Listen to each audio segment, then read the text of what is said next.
Good day, everybody. Welcome back to the channel. Got a little something different for you today. Today, we're going to ask the question, what is Lego worth? See how I'm putting worth in air quotes? Because we're going to define that term along with some other terms to really have a discussion slash conversation about this issue. Now, what's prompting this video?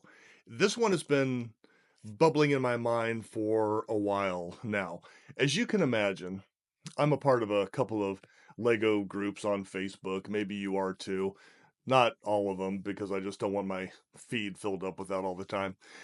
And for the most part, the Lego groups on social media are very supportive, they're very enthusiastic, but nothing will cause fractures in that community, in those groups, than when people have opinions about what certain Lego sets are worth. So that's what's prompting this video, because some of the terms, I believe, are misunderstood. And when you look at the secondary market for Lego, which is a whole nother issue that upsets a lot of people, there's a lot, of course, of different opinions about what these sets should go for money-wise. I'm trying to be specific with my language here. And their opinions, just like this one, are free. So that's what it's worth, okay? But I want to dig into this today and really kind of examine what Lego is worth, what the terms mean, and then we'll try to come to a conclusion so that when we do see these things online, maybe we have a little bit better understanding. When people get upset about somebody asking a certain price for their set, we can have a better understanding about what's going on with all that. Now, you do not need a PhD in economics to understand some of the more simple economic concepts we're going to be dealing with today. I know we've all heard of supply and demand, and probably at its foundation, that's what this whole conversation is really about. But I want to focus on three terms that come up a lot when discussing the cost of Lego. These three terms are value, worth, and price.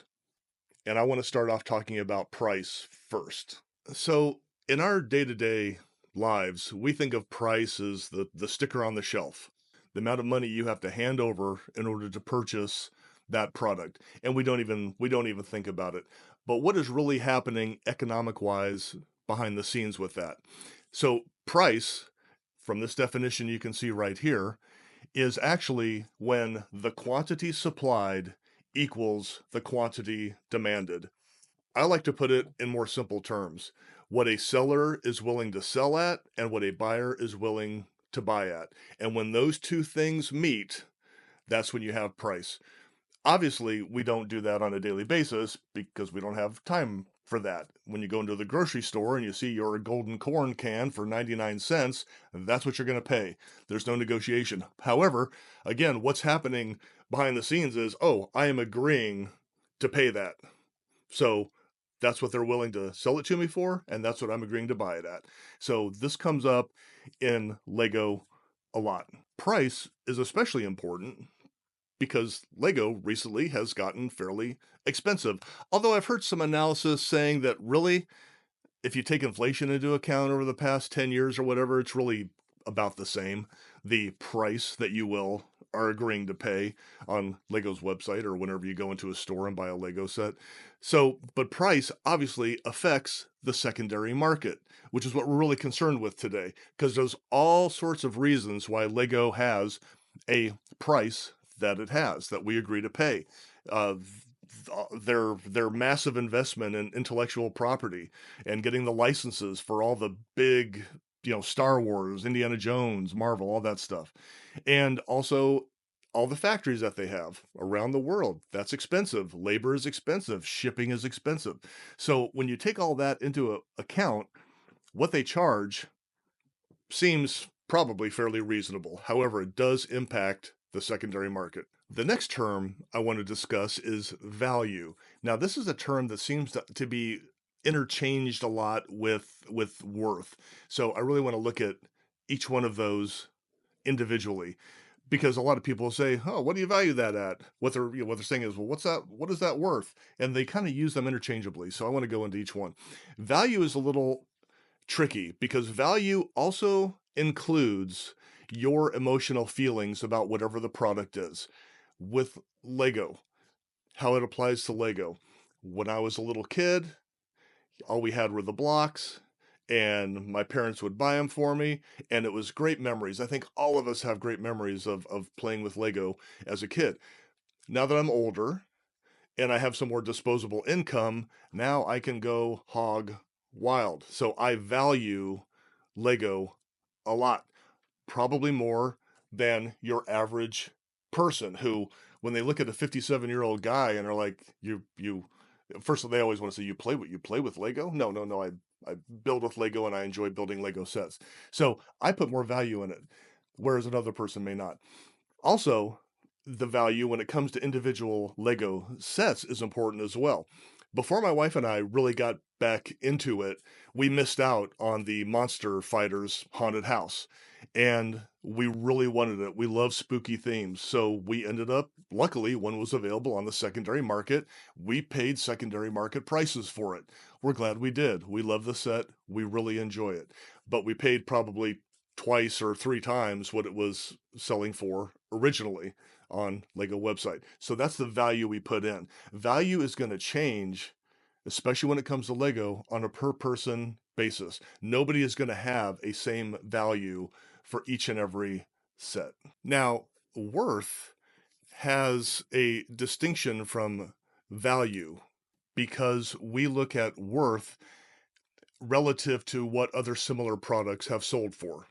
I think most common use of worth is when we're, for example, talking about selling a house or a piece of property. And the first thing you're going to ask the real estate agent is, what is my house worth? And what's the first thing the real estate agent is going to do? They're going to look at comparables. They're going to look at similar properties that we're selling in your general area. And that's what's going to come up with what your house is worth. Now, the value of it, however, might be different because your house might be in exceptionally awesome condition with wolf appliances and all sorts of really cool snazzy stuff that makes it more attractive to a buyer. So it might have a higher value to somebody based on what is actually in the house and the condition of the house. Same thing with Lego. Why do we value new sealed in box so much, right? And some people even look at the box condition. Does it have dents? Does it have creases? Does it have shelfware? Every time I see shelfware, I'm like, God, how hard is it to not have shelfware? Just pick it up and pull it out of the shelf. Anyway, I digress. But condition in any collectible, condition means a lot. Not everything, but it means a lot. But it absolutely is a factor. Now that we've defined those terms, and I probably did a horrible job at it, but keep up with me. There's more to come. Let's look at why secondary prices for Lego might be what they are. And again, there's going to be many factors for that. Here is, in my opinion, though, the primary one. Lego has been around for seemingly ever. It's something that a lot of us grew up with, were exposed to. The jokes about stepping on a Lego brick. Matter of fact, Lego is so much ingrained in our language and our culture that any plastic brick, regardless of who makes it, is a Lego. I see that on these groups all the time. Somebody will show a Go brick from an alt set or a Cobi brick. It says Cobi on it. Oh, look at this Lego, right? It's kind of like I used to be big into four-wheeling. And whether it was a Bronco or a Scout or a Blazer, if you didn't know, everybody called it a Jeep, right? So kind of the same thing. It's just one of those things that's so ingrained. So, and even though we know, and you know from this channel, we do a lot of alt bricks. We discovered alt bricks, and some are bad, some are good, and maybe you've watched some of the videos on that. So, although Lego does not have a technical monopoly on the marketplace. They absolutely have a functional monopoly on the marketplace, mainly due to production capability, distribution, but most important, they have a monopoly on consumer perceptions. And this monopoly on consumer perceptions is what's going to keep them dominant, maybe forever, although forever is a long time. Again, I see it all the time in these groups that somebody will make a comment about an alt brick, and just right off the bat, without knowing really anything about it, they'll just say, well, that's fake Lego, it's cheap, it's a knockoff. And I know that not to be the case. Remember, Lego lost its patent on bricks a long time ago, either in the late 70s. I also saw some other lawsuits early, about 2010, 2011. They lost their patent on the brick design. They still have their patent on the minifig, but on the bricks, other people have been making bricks for a long time, and some of them are really, really good. But it's that consumer perception that every time they go into a Walmart and they go into the toy aisle, there's a huge aisle of Lego. They go to Target, did I say Target, Walmart already? They go into a Target, the huge aisle. I went to Target just before Christmas, and the Lego aisle was just blown out, which again just shows how popular it is.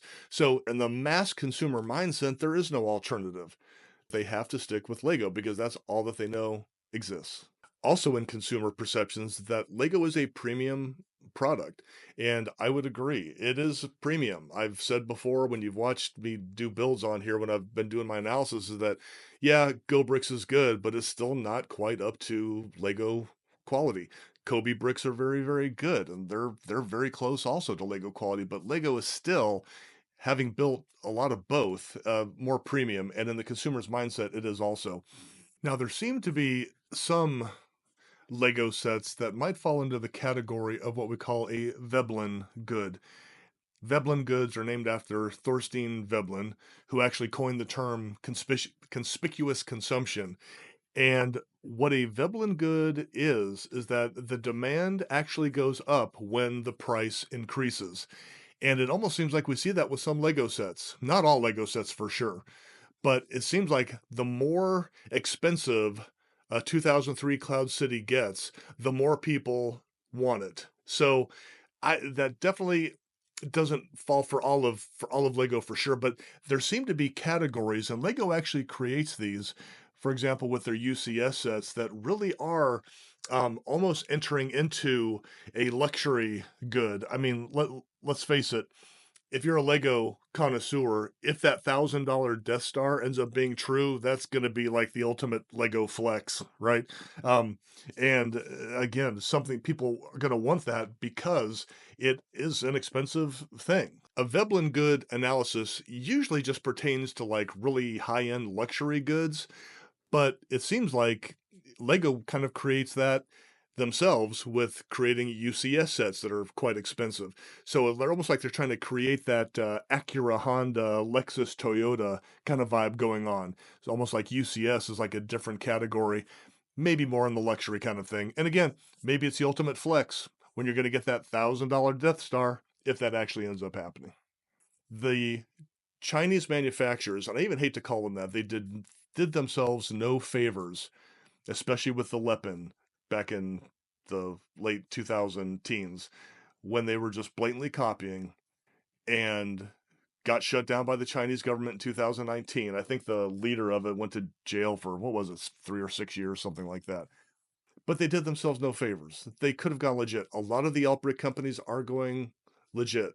But again, this just further proved to customers, to consumers, that Lego is the standard, it's the premium product, and everybody else wants to copy it instead of going legit, going out on their own. So all in all, this gives Lego another economic term right here of competitive advantage. They just have such a huge advantage over everybody else. I mean, even they have theme parks.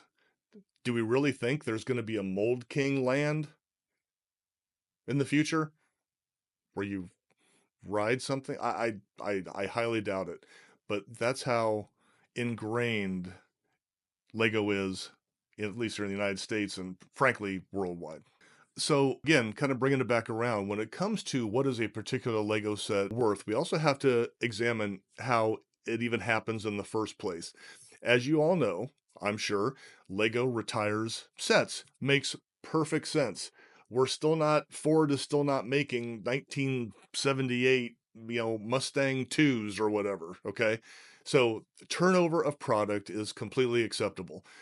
However, there is a huge secondary market. Lego knows there's a huge secondary market. How do we know that? Well, because they bought Bricklink back in 2019. Not only do they not hate the secondary market, they encourage it and they profit off of it. Okay. So they love a robust, healthy secondary market. And the more people that they can shove to Bricklink to engage in that, the better. They're making money on both ends when they first sell it and then on the secondary market. And as we know, for some sets, the secondary market can be crazy. I just want to look at a couple of case studies to examine the apparent nuttiness of it, or frankly, what things are going for. The first one I can think of course, is the Cloud City from, I believe it was 2002, 2003. Is it 10132? Sorry, I had to look it up. It's 10123 from 2003, looking at my notes right here. So, why does this set in the secondary market go from anywhere uh, from $1,000 to $12,000 for a new sealed set? A couple things, at least that I see. First of all, back in 2003, to my knowledge, Lego wasn't really an investment back then. So you bought the set, you opened it up, and you played with it. So how many new sealed and box sets really see it? Who knows? How many are sitting with collectors right now? There's a few on eBay. I'm scrolling right now. You can see that, as of a couple days ago, this is what things were going for. The value that people put in these really has to do a lot with the minifigs. I've seen the 10123 Cloud City, no minifigs at all, just go for like $300, because the value in people's minds, what they value is the minifigs. Another example I'd like to look at is the TIE Fighter pilot helmet 75274 that came out a couple years ago. It was one of the first ones to retire, and I remember it immediately shot up to like $150. Now, again, scrolling through eBay and Bricklink, and you can see I'm showing you actually sold ones. That's what's nice about eBay. You can actually see what they sold for, and they're going for into the twos and 300s now. There's even somebody on Bricklink trying to get over $400 for one. And I always wonder what the strategy is behind that. And in the comments below, you can add your thoughts. Part of me thinks that people put these retired sets out at an abnormally high cost because they're waiting for all the other ones to sell, and then all of a sudden they're the only ones that are left, so they command that price. I don't, that might be the logic. I don't know. It all depends on how long you want to sit on it, I guess. And again, if you've got that Cloud City and if you're sitting on it for, what, 22 years now? Yeah. I mean, you might command some big time money. I'm not sure what the logic is. I am not a Lego investor. I've sold a couple of sets, but I'm not a heavy hitter in that area at all. Finally, here is the brick economy chart for the Lego Black Pearl of 2011, set 4184. Again, these sold for $100 when they were new. I remember walking by Walmart, my wife and I, back in 2000, before we got back into it, like $100 for a Lego set. You're crazy? No, they weren't crazy at all. Matter of fact, if you bought one and you have it new, sealed in box, you're getting well over $1,000 for it now. Now, what'll be interesting to see, as of me filming this right now, you might have heard the rumor that Lego might be coming out with another Black Pearl. What will that do to the cost after that? We'll see. Will people still put as much value into the 2011 one, or will a new one cause it to crash. A new one, frankly, hopefully a little bit better one with a little bit more detail. So let's begin to answer the question, what is a Lego set worth? And as with any other collectible, because that's really where you have to categorize Lego, I think, because that's how a lot of us think about it, whether you keep it to enjoy it and maybe sell later, or you're buying it in box as an investment. As with any collectible, subject matter is going to be important, and Lego has great subject matter. Again, Star Wars, Indiana Jones, Marvel, all the Jurassic stuff, and their own themes that they like, friends and dreams or whatever. So the subject matter, of course, is great. It's also, again, the perception that it is a premium product. Of course, rarity plays into it as well, as with that Cloud City from 2003, how many are really still around? I can just imagine, some kid in 2003 getting that for Christmas. What's the first thing he's going to do? He's going to rip it open and start building it. I mean, that's literally what they're for. So, does that really command that price? It's up to you. So Lego was very smart to begin collaborations with these monster pop culture dynasties a long time ago. I think Lego Star Wars, what did that start in 99, 98? Don't quote me on that. Go to M&R Productions YouTube channel for that.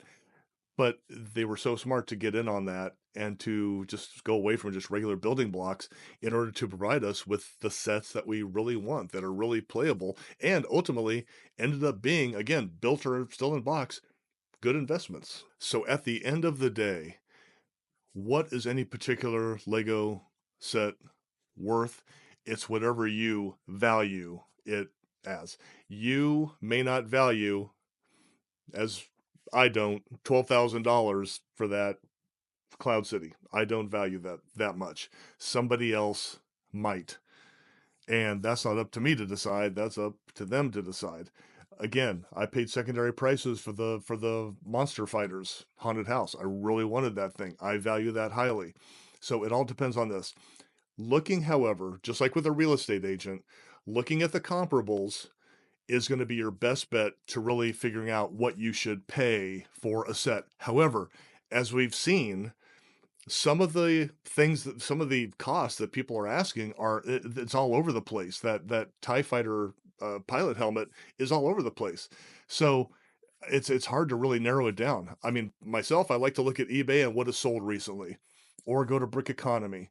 Bricklink, at least I haven't figured it out yet. If you can see sold thing, might be sold. So I apologize for not doing more research on that. But maybe you can see what sold sets went for on Bricklink. So you use those tools.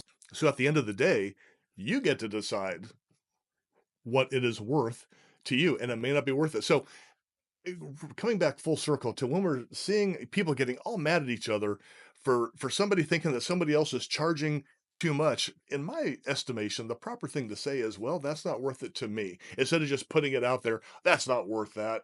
Well, it is to somebody somewhere, most likely. So it's more proper, again, in my opinion, to say, well, that's not worth it to me.